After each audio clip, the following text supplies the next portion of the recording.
Malzahar, born the son of two aging merchants beneath the scorching Shuriman sun. It was not until his parents succumbed to a wasting sickness, leaving the boy traumatized and alone, that he would find out he was blessed with the gift of foresight.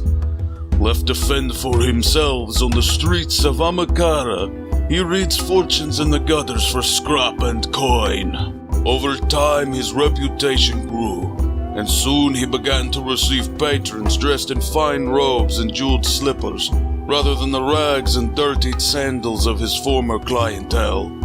However, for all of this, Malzahar could never see his own destiny. His future was hidden from him. Second sight ordains it. Malzahar became disillusioned with his success. He made note of the common disparities of wealth and witnessed people lash out in spiteful violence against one another. He saw a world where people were bound in a never-ending cycle of pain, often of their own making. Malzahar knew no helpful prophecy would break the cycle. He himself soon felt nothing but a sense of emptiness. Relinquishing all of his mortal possessions, he left Amakara for good, to roam the lands of the Salt Desert and the old ruins of Shurima.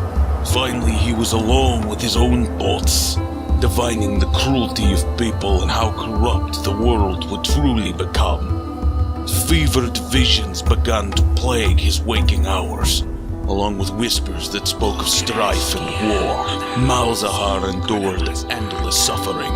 Icathia beckons. He followed the whispers until the shifting sands turned to salt, arriving in a lost city, ravaged by war of a bygone age. It was here he would gaze into the raged abyss, opening his mind, desperately seeking understanding. And the void would answer his call. The darkness below brushed against the soul of the broken seer, only for an instant, and yet its energy saturated his mind and corrupted him completely. The lone figure that strode out of Icathia was no longer just a man, but something different. In the abyss, Malzahar had seen an end to all the suffering his visions made him bear witness to in his mortal life. He had finally seen his future, his calling, to accelerate the world to its inevitable oblivion at the hands of the void. He returned to the people and spread the word of the holy nothingness to the willing and to the non-believers. Bow to the void, or be consumed by it. In the years since, Malzahar's legend has spread. His followers, the followers of the prophet, grew in number, and even the hardiest of villages began to comply with the prophet's demands.